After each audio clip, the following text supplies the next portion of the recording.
오늘은 말씀 전하기 전에 우리가 감사한 상황에 대해서 한번 먼저 생각을 해봤으면 좋겠습니다. 우리 친구들이 어떤 상황에서 좀 감사할 수 있을까요? 나는 이번 주에 이게 감사했다 라고 좀 자신 있게 말할 수 있는 사람? 이 보통은 없어요. 네, 감사한다는 게 굉장히 어렵습니다. 이번 주에 우리 고3 친구들이 수능을 보고 왔죠. 고3 친구들 수능 보고 와서 내가 좀 시험을 망쳤는데 내가 부모님한테 엄마 나 시험 좀 망쳤어 했을 때 칭찬을 들은 우리 친구들 있을까요? 아니면 고3 친구도 아니더라도 평소에 내가 시험을 봤는데 너무 못 봤어.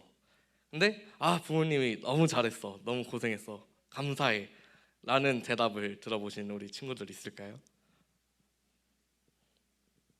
네, 사실 요즘에 감사하다라는 것을 가정에서부터 듣기가 너무나 어려운 시대를 살아가고 있습니다.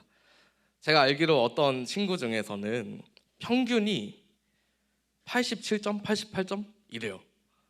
성적 평균이 88점이면 시험을 잘 본 걸까요? 못 본 걸까요? 잘 봤죠, 그쵸? 전교에서 그 정도면은 5등 안에 들어갈 수 있는 성적인가 봐요. 그래서 전교에 5등 안에 들어가는데 이렇게 시험을 봤는데 그 친구가 집에서 혼났을까요? 아니면 잘했다고 칭찬을 받았을까요? 혼났어요. 왜 혼났냐면은 그 전 시험보다 성적이 떨어져서 혼났어요. 저희 기준에선 너무 잘 본 성적인데, 너무 잘 본 시험 성적인데 집에서는 만족스럽지 않은 거예요. 내 아들 더 잘했는데, 내 딸 더 잘했는데 왜 이번에 떨어졌지? 왜 애가 이거밖에 안 했지? 집에서부터 불평불만이 시작됩니다. 그래서 우리 아이들도 요즘에는 감사하다라는 표현을 잘 하지 못해요. 선생님들이 막 밥을 사주세요. 근데 애들이 막 감사합니다 선생님 잘 먹겠습니다 하는 거 들어보신 선생님들 많이 없으실 겁니다. 되게 당연하다듯이 밥 먹고 그냥 갈 길 가요. 핸드폰 하고 집에 가고. 이 시대는 감사가 너무나 없는 시대를 살아가고 있습니다. 사실 행복한 상황에서는 감사합니다라는 상황이 너무 쉽게 나올 수 있어요. 여러분 중에 혹시 화장실이 굉장히 급했던 친구가 있다면은 기억을 한번 해보세요. 막 화장실이 너무 급합니다. 그래서 5분을 참을 수 있어요. 근데 5분 안에 화장실이 나와야 되는데 없는 거예요. 근데 마침 5분 정도 거리 안에 화장실을 딱 찾게 됩니다. 화장실에 딱 들어갔어요. 그래서 그 안에 휴지가 없어요, 있어요? 없으면 좌절을 하게 되죠. 그때 나오는 말은 감사합니다가 아니라 불평이 나오죠. 화장실 찾았는데 이게 뭡니까? 제가 바지에 실례를 할 수도 없고 이거 어떻게 해야 됩니까? 굉장히 많은 고민과 그리고 불평이 쏟아져 나옵니다. 그런데 사실 화장실을 찾은 것만 해도 굉장한 감사이지 않겠습니까? 우리는 감사할 수 있는 상황에서는 좀 더 쉽게 감사할 수 있지만 감사할 수 없는 상황에서는 감사하는 것이 너무나 어렵습니다. 오늘 말씀은 우리가 너무나 잘 알고 있는 말씀입니다. 모태신앙 친구들이라면 무조건 살면서 한 번쯤은 꼭 들어봤을 법한 구절입니다. 항상 기뻐하라, 쉬지 말고 기도하라, 범사에 감사하라. 자, 우리 이 찬양도 있어요. 교회에서 불려지는 찬양도 있죠, 그렇죠? 항상 기뻐하라, 쉬지 말고 기도하라. 약간 웃는 친구들은 이 찬양 아는 고인물 친구들이죠. 네. 이 찬양의 가사처럼 범사에 감사하라고 하는데 사실 잘하고 있는 친구들한테는 감사하라고 하는 것은 너무나 당연한 일이에요. 인생이 잘 풀리는 친구들한테는 너 좀 감사해야 돼 라고 하는 말은 너무나 당연한 말입니다. 오늘 이 편지의 대상인 데살로니가 교회가 나오죠.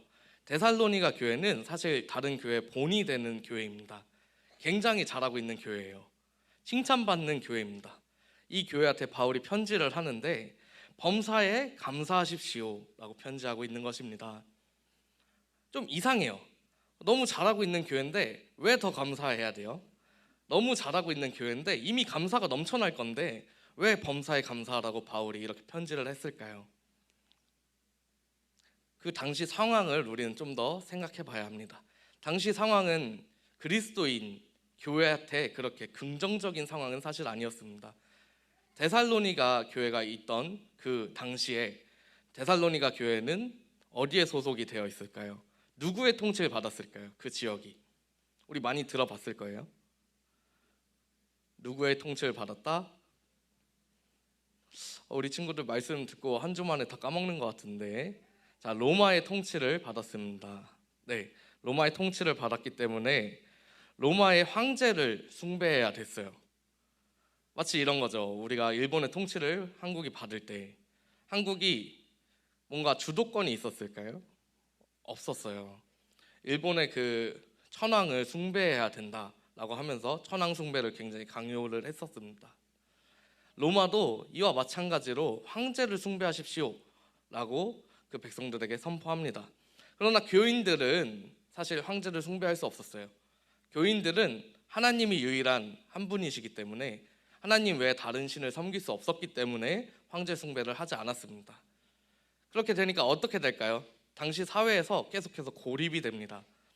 아, 기독교인들은 황제 숭배도 안 하네. 하나님이라는 신을 섬기나 봐. 저 사람들 우리 로마에 소속돼 있지 않나 봐. 그러면서 핍박이 시작됩니다. 아, 너네 이단들이지. 너네 왜 하나님 섬겨? 우리 황제가 유일한 신인데 왜 황제를 안 숨기고 다른 신을 섬겨? 라고 하면서 핍박이 위에서부터 또 들어옵니다. 당시에는 또 어떠한 문화가 있었죠? 그들이 속해 있는 그 공동체는 유대 공동체입니다. 유대인들과 그리스도인들의 차이성이 무엇이 있을까요? 유대인들은 그리스도를 인정하지 않았습니다. 그렇기 때문에 어느 정도의 타협점을 좀 찾아가고 있었어요. 로마의 어느 정도의 타협점을 찾아가고 있었지만 그리스도인들만큼은 타협할 수 없었습니다. 아, 우리의 하나님은 한 분이십니다. 우리 그리스도를 믿기 때문에 절대 다른 신한테 굴복하지 않아야 합니다. 그렇기 때문에 그 그리스도인들은 로마로부터도 핍박을 받고 유대교로부터도 외면을 당하게 됩니다. 철저하게 사회로부터 왕따를 당하는 거예요. 우리 친구들 중에서도 우리 선생님들 중에서도 기독교인이라는 이유로 회사에서 그리고 사회에서 학교에서 약간 무시를 당하거나 조금 외로웠던 적 있으신가요?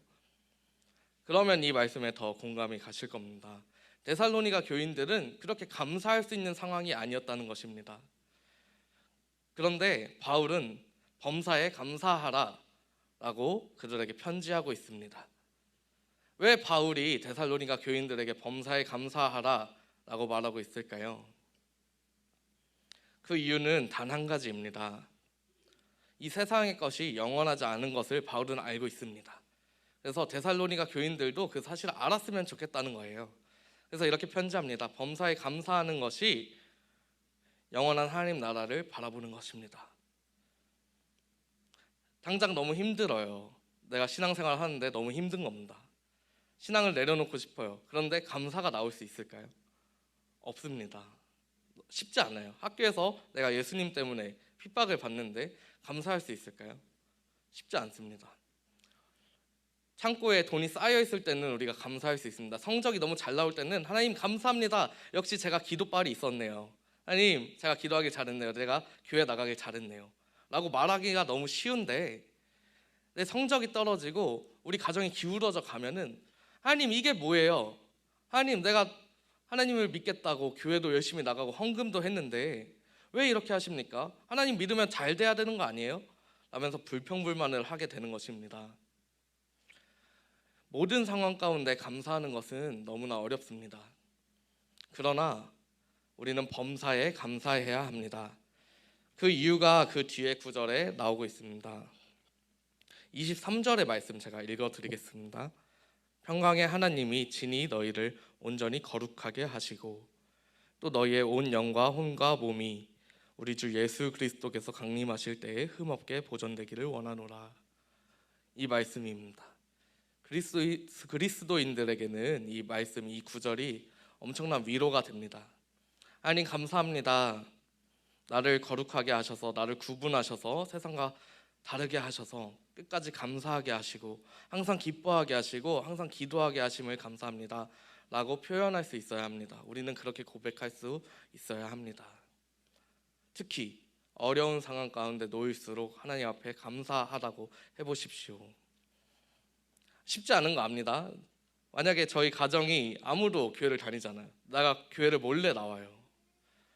근데 교회 다니는 걸 걸렸어요. 집에 가서 막 매를 맞습니다. 너 교회 나가지 말랬지. 왜 나가? 친구들한테 구박받습니다. 회사에서 왕따 당합니다. 그 모든 상황 가운데 감사하라는 겁니다. 이거 좀 억지 아니에요? 이 말씀 보면은 좀 억지 아닙니까? 성경에서는 되게 억지스러운 말을 너무 많이 해요. 하박국 선지자의 말씀에도 이렇게 나와 있습니다. 나무에 열매가 없어도 외양간에 송아지가 없어도 하나님으로 인해서 기뻐하십시오. 재산이 있을 때, 내가 행복할 때는 하나님 앞에 너무나 쉽게 감사할 수 있습니다. 그러나 성경은 그 기준의 잣대를 조금 더 높여봅니다. 모든 상황에 감사하십시오. 그것이 하나님의 주권을 인정하는 것입니다. 하나님이 나의 창조주시기 때문에 그 모든 것에 감사드립니다. 하나님 그리 아니하실지라도, 하나님 내 뜻대로 되지 않아도 그래도 감사합니다. 오늘 찬양의 가사 중에 있습니다. 오늘 특송하신 그 가사에 범사에 감사하라. 그 의미를 우리가 다시 한번 새겨보았으면 좋겠습니다. 범사에 감사할 수 있는 우리 친구들이 되셨으면 좋겠습니다. 우리 선생님들이, 우리 성도님들이 되셨으면 좋겠습니다. 그렇게 살아갈 때 주님께서 다시 오실 그날에 분명히 주님 다시 오신다는 걸 여러분 믿으시지요? 그렇기 때문에 이 자리에 있는 거 아닙니까? 하나님 다시 오신다는 거 믿지 않으면은 사실 교회 다니실 필요 없어요. 하나님 오신다는 거 알기 때문에 그 자리를 기다리면서 소망하는 마음으로 이 자리에 앉아 계시지 않습니까? 그렇기 때문에 범사에 감사함으로 나아가십시오. 하나님의 주권을 인정하십시오. 주님께서 다시 오실 그때 거룩한 백성으로서 흠이 없는 우리 모두가 되기를 간절히 소망합니다. 그렇게 살아가는 우리 친구들, 우리 선생님들, 우리 성도님들이 되시기를 제가 기도하고 우리 공동체가 함께 기도하면서 그렇게 나아가기를 간절히 소망합니다.